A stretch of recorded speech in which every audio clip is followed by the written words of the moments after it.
देहि नित्यमवध्योऽयं देहे सर्वस्य भारत तस्मात् सर्वाणि भूतानि न त्वं शोचितुमर्हसि।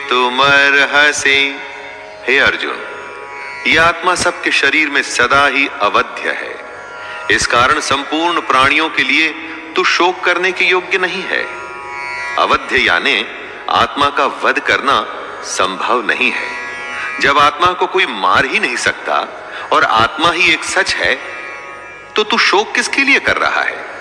दोस्तों, सबसे बड़ी बात जो सामने आती है वो ये कि इस आत्मा को समझें कैसे।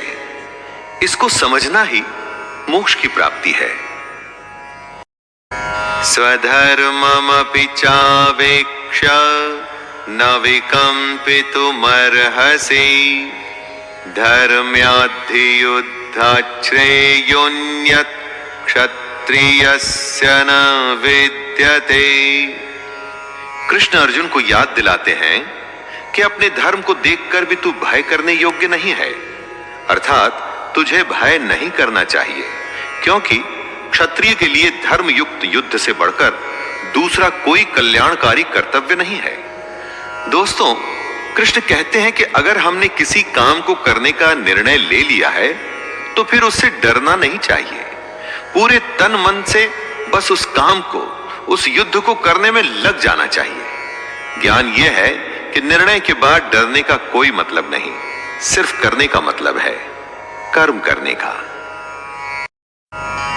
यदृच्छया चोपपन्नं स्वर्गद्वारमपावृतं सुखिनः क्षत्रियाः पार्थ लभन्ते युद्धमीदृशम्। हे पार्थ, अपने आप प्राप्त हुए और खुले हुए स्वर्ग के द्वार रूप इस प्रकार के युद्ध को भाग्यवान क्षत्रिय लोग ही पाते हैं। युद्ध को, चैलेंज को खुले मन से स्वीकार करने में ही सबसे बड़ी खुशी है। दोस्तों, कृष्ण युद्ध को स्वर्ग का खुला हुआ द्वार बता रहे हैं। हमारे लिए भी ये बात इस तरह से सही है कि हमको भी अपने जीवन में अगर कोई चुनौती मिलती है तो उसे मोक्ष मानकर उस चैलेंज को पूरा कर जाने में लग जाना चाहिए। क्षत्रिय वो है जो युद्ध में अपना धर्म निभाए। अगर आपकी कामना, आपका प्रयास आपके लिए युद्ध है तो एक क्षत्रिय की तरह आपको भी अपने धर्म को पूरा करना चाहिए।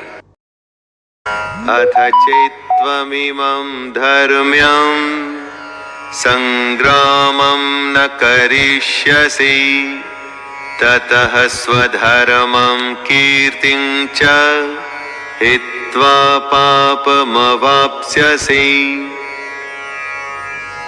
किंतु यदि तू इस धर्म युक्त युद्ध को नहीं करेगा तो स्वधर्म और कीर्ति को खोकर पाप को प्राप्त होगा। कृष्ण चेतावनी देते हैं कि अगर हमने चैलेंज को, युद्ध को स्वीकार नहीं किया तो फिर उसके बदले में सिर्फ पाप मिलेगा। हमारा स्वभाव हम में युद्ध करने की क्षमता, शक्ति को पैदा करता है, और अगर हमारा स्वभाव हमें युद्ध से दूर लेके जा रहा है तो मतलब हम अपने धर्म से दूर हो रहे हैं और पाप के भागी हो रहे हैं। अकीर्तिं चापि भूतानि कथयिष्यन्ति ते व्ययाम् संभावितस्य चाकीर्तिर्मरणादतिरिच्यते।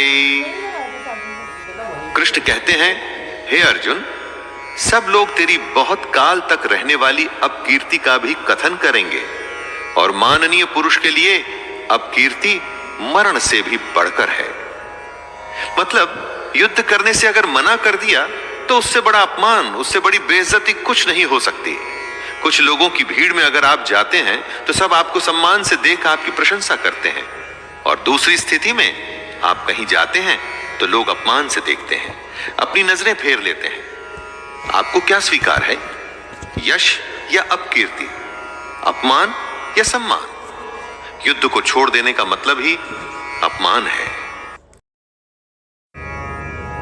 निहत्य धार्तराष्ट्रान्नका प्रीतिः स्यात् जनार्दन पापमेवाश्रयेद्दस्मान् हत्वैतानान्ततायिनः। अर्जुन आगे कहते हैं, हे जनार्दन, धृतराष्ट्र के पुत्रों को मारकर हमें क्या प्रसन्नता होगी? इन आतताइयों को मारकर हमें तो पाप ही लगेगा ना। शत्रु पक्ष में चाहे आतताई बुरे लोग ही क्यों न हो, लेकिन हैं तो अपनों को मारकर अपनों को दुख देके केवल पाप ही मिल सकता है, पुण्य तो नहीं। ये कुरु पुत्रों के लालच का ही परिणाम था कि भाई भाई आमने सामने थे। दोस्तों, लालच से कभी किसी का भला नहीं होता। महाभारत में भी नहीं होना था। एक पक्ष को जीतना था तो दूसरे पक्ष को मारना था।